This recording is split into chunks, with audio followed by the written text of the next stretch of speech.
No, I said the Bears and the Browns. It's the Bears and the Niners. It's the other terrible team. Yeah. Oh, you Sorry, I lumped them together. The Niners, the Browns, the Bears, they all kind of get put into a pile of terrible Yes, you're wins. wrong, but right at the same time, yes. Exactly. All right, let's get to the next subject here. Speaking of the Niners, it wasn't a pretty game for them last night as they were dominated by the Carson Palmerless Cardinals. Blaine Gabbert sacked 7 times through 2 picks in the loss. Gabbert, whose record as a starter is 9-31, is now tied for the second worst record through a quarterback's first 40 career starts among those to debut since 1970. Here's Chip Kelly. I don't think tonight we're going to talk about that. You know, I mean, we're going to go and look at everything. We've got a couple days off here, you know, in terms of getting ready for Buffalo, and then, you know, we'll assess the film and we'll move from there. But we're not talking about who's playing here or whatever in a game that's 10 days from now. So, and I understand you have to ask the question. I understand that. So, but right now, that's not, you know, not a conversation right now. All right, so Chip keeping it close to the vest, not saying if the team will make a move just yet, with his team at only 1-4 this season. How much time, Stephen A., should Chip Kelly have in the NFL? Well, first of all, it wouldn't bother me if he was fired before this season finished.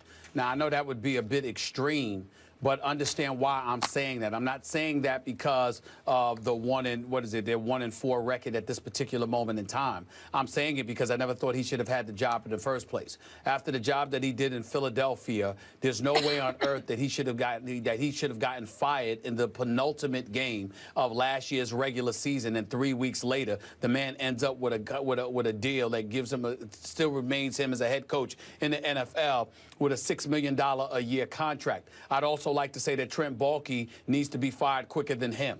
And the reason I say that is because Trent Baalke has ruined this franchise as far as I'm concerned. Let's take into account the fact that in 2011, Jim Harbaugh comes on board. They are 13-3 his first year. The next year, they're 11-4-1. They go to the, they're in the NFC Championship game. They go 12-4 the following year. They go to the Super Bowl and lose to the Baltimore Ravens because I ran out of time. Trent Baalke and Ned York get in the way of Jim Harbaugh. Supposedly, they can't deal with him. They ignore the fan base. They ignore the productivity of the franchise. They ignore the productivity of the team because of their own selfish feelings. They ultimately forced Jim Harbaugh out of there because they ruined the next season, which ended up being 8-8, by the way. And so then you go the route of Jim Tom Sula. None of us have ever heard from him, linebacker coach, ultimately, got the head coach job, only ended up with 5 wins that season. Smart enough to get him out of there, and what do? You go the route of Chip Kelly. Chip Kelly, mind you, that had the same Philadelphia Eagles squad, essentially, that exists right now with Doug Peterson, except their offense was prolifically faster, running plays every 23 seconds, running the defense into the ground, giving them no consideration whatsoever. Doug Peterson and Jim Schwartz changed that. Peterson, because of what he has the offense doing. Jim Schwartz, because he has a defense with fresh legs, and he actually prioritizes stopping the opposing offense. And look at the Philadelphia Eagles right now. Yet in San Francisco, the same old Chip Kelly that was in Philadelphia is the same Chip Kelly that's in San Francisco. Offense looking a bit sporadic, but has its good moments, has potential, but at the same time trying to play at a faster pace, doing it at the expense of a defense, and as a result, ultimately not winning football games. So that may not be Chip Kelly's fault per se. It's more Trent Baalke's fault for hiring him. Chip Kelly has given us every indication, based on the evidence, that this man needs to be back in college. He doesn't need to be coaching a professional franchise because he doesn't take into account conventional wisdom and conventional football and how that works for professional grown men in the National Football League. They need to clean house as far as I'm concerned. I'm not saying that Chip Kelly needs to go because it's all his fault. I'm saying he should not have been there because Trent Baalke shouldn't have been in a position to hire him. He should be gone for sabotaging Jim Harbaugh. Plain and simple. And the evidence proves it because the 49ers stink. And it has everything to do with Trent Baalke. Sure. And by the way fans feel about GMs, basically, or executives generally, unless you're a brilliant, brilliant executive, is you can work until you expire. Fans really don't care. Like, oh, this guy's giving me a headache. Is he productive? Good. Then who cares about your headache? Go away. And when a GM who hasn't shown to be as brilliant as the coach and a coach don't get along and the coach who's a brilliant coach leaves, fine, blame the GM. I'm all for that. But as it pertains to Chip Kelly, it's no great mystery why people are down on Chip Kelly in terms of the football X's and O's and everything. you have more players in college, so you can, a guy is tired, fresh legs in on the defense, whatever, you can, college players more likely to sacrifice in ways without thinking about their long-term future as a professional NFL player. It's easier to get them to do things that aren't in their best interest. So it's not a mystery why people feel like Chip Kelly, that might work in college. It's not going to work in the pros. Chip Kelly apparently is extremely stubborn and maybe slower to learn this than others. Tom Coughlin, once upon a time, several times, was about to lose his job because of his relationship with players. And stubborn old Tom Coughlin was like, uh-oh, my job? Okay, let's figure out a way to get this done. I'll make certain compromises without selling myself out. I think Chip Kelly can do the same thing. In terms of Colin Kaepernick and Blaine Gabbert, they have a game coming up 10 days from now, after a 10-day rest against the Buffalo Bills. I believe that's the drop-dead spot for Blaine Gabbert. They will likely lose that game at Buffalo against that defense. I wouldn't put Kaepernick in against that defense first week back anyway. You sacrifice Blaine Gabbert to that game, and at that point, Chip Kelly can say, okay, time to start Colin Kaepernick, who then would have another, week or altogether be 2-3 weeks to bulk up a little bit more. I think Chip still thinks he needs to get a little bigger and stronger. And then you start him at home against the Tampa Bay Bucks. If at that point, when you look at the Niners' schedule versus they get New Orleans at San Francisco, terrible defense. They'll lose to Arizona, they lose to New England. Then they go to Miami, it's winnable. Go to Chicago, winnable. New York Jets at home, winnable if you got a better quarterback. At Los Angeles, we'll see what the Rams are. But if they can win, Coach, 4 games with Colin Kaepernick, and Chip can go into the offseason with 5 wins and a better second half, I think Kaepernick and Chip can maybe save each other. Well, I do know this. Last year when Chip was in Philadelphia, or the previous year, excuse me, when he was in Philadelphia, and we had seen what was going on with Colin when he got benched.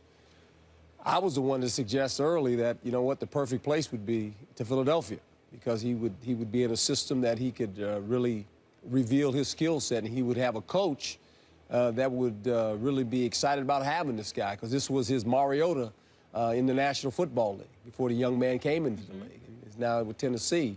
And I said, I just want to see what's going to look like.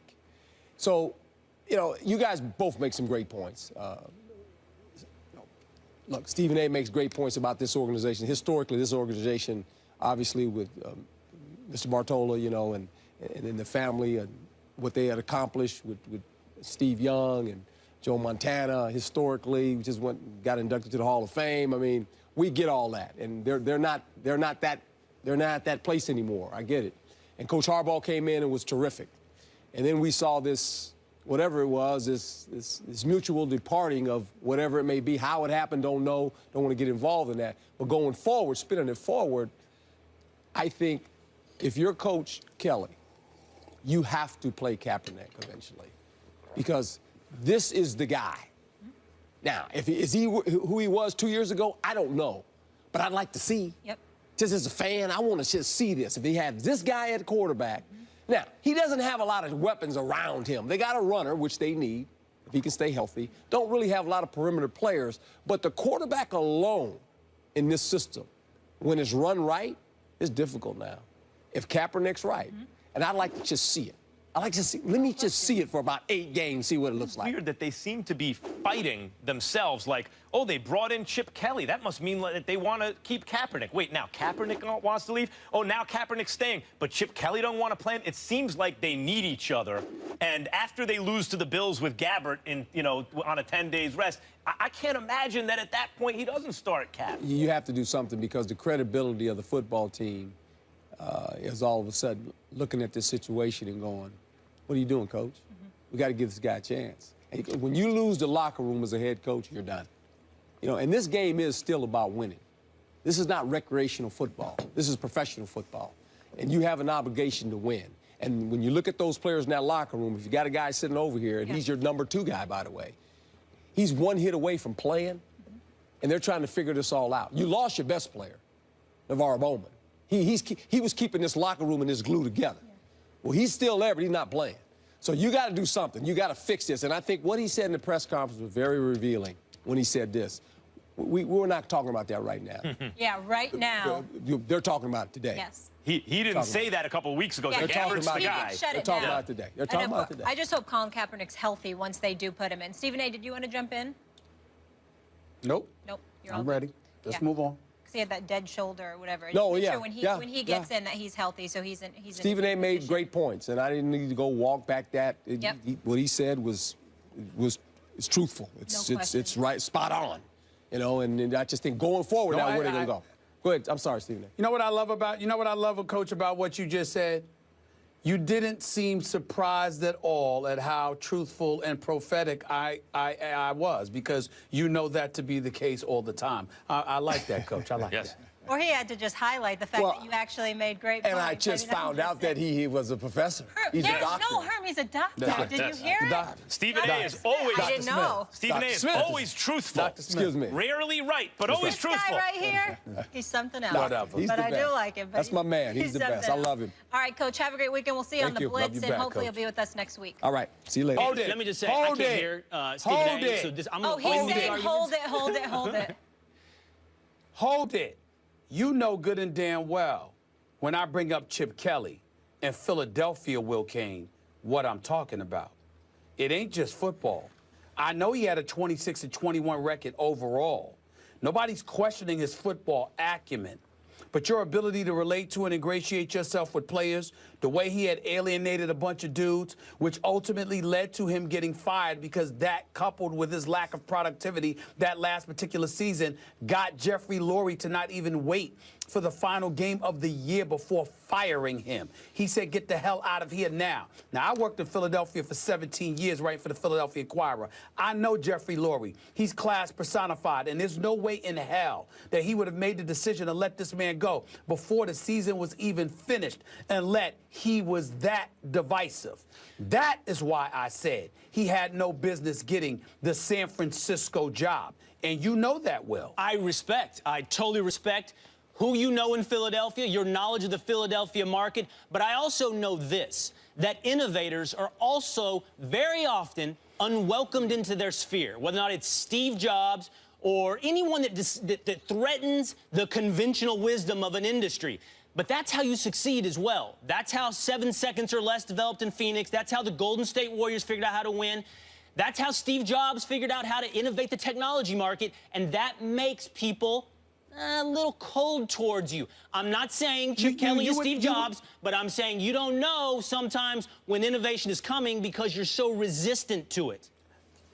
But there's 32 jobs in the NFL, Will Kane. There's 32 jobs. And the fact of the matter is that this dude, think about this, Will, and I'm going to ask you this question. I'm going to be serious. I'm just going to ask you this question, and I will respect your retort, because I'm not going to debate this. I'm not going to debate this part with you, but I'm asking for your perspective here. A man with his chronicled and reported history at a different location ends up getting an equal, if not better job 3 weeks after being fired? You have no problem with that? None? Because None?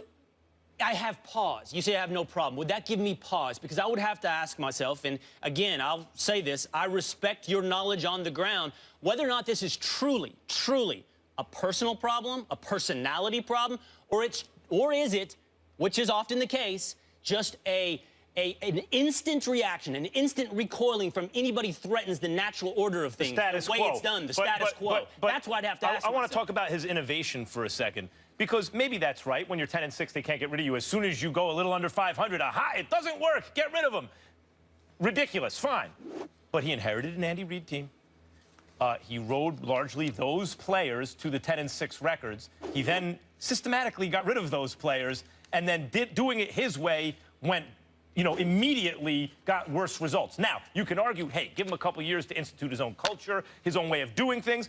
That could be a legitimate argument, but there are conventional reasons that people can point to why it doesn't work in the pros, even though it worked in college, that seem to make a lot of sense. And if you lose the locker room, if the locker room turns against you, even if a neutral observer would say, yeah, but the locker room was wrong, it doesn't matter. The fact that they turned against you makes them right. As a head coach, it's incumbent upon you to communicate and lead those guys in the locker room. And if you're unable to do it, if you've lost your players, that's on you. I would be interested, if I were in another organization, of seeing the process play out. And I think 10-6, 10-6, 6-9, I understand the locker room arguments, I do. I think that's worthy of a second chance. I think that's strong. Well, listen, I will say this. I appreciate you willing to acknowledge that it'll at least give you cause to pause, per se, because that's the whole point here. It's one thing to look at Chip Kelly's record and say 26-21, 2 winning seasons, even though one of those years he didn't make the playoffs, and then last year's debacle took place. It's another thing to couple all of that with why it happened. And then for him to have another job in 3 weeks is disgraceful. See, Charlie Strong, I would apply your argument to. I would say Charlie Strong, he's a guy where actually, you know, last stop, it took him a couple Charlie seasons. Strong at Texas, Max. Yeah. Everybody don't know that Charlie Strong's at Texas. Oh, excuse me. Yeah, Texas, sorry. They need to. I don't know how they let that slip. Right. University of Texas. His track You guys record. just hijacking the block. Keep Charlie going. Strong's track record shows as a head coach, and it takes me a couple years to get the culture the way I want it, and then look, great success. So it's taken him a couple of years, and actually this year, who's to say that they even end below 500, which would be in the right direction. But Charlie Strong, I happen to know, you and I are on opposite sides of that debate. Are we going to do that right now? Are we doing that right now? I don't I'm know, just you guys pointing just it out. took over. What do you guys want to do? We done with I'm just these two? pointing out. No, That's I had to come in and tell you where I thought you're wrong It's on that. fine that I'll you tell you why hijacked. you're Next wrong on time Charlie just Strong run Another next day? week. Fine. Yeah. Next time, just run out, though. I would have appreciated that. Would have been enjoyable.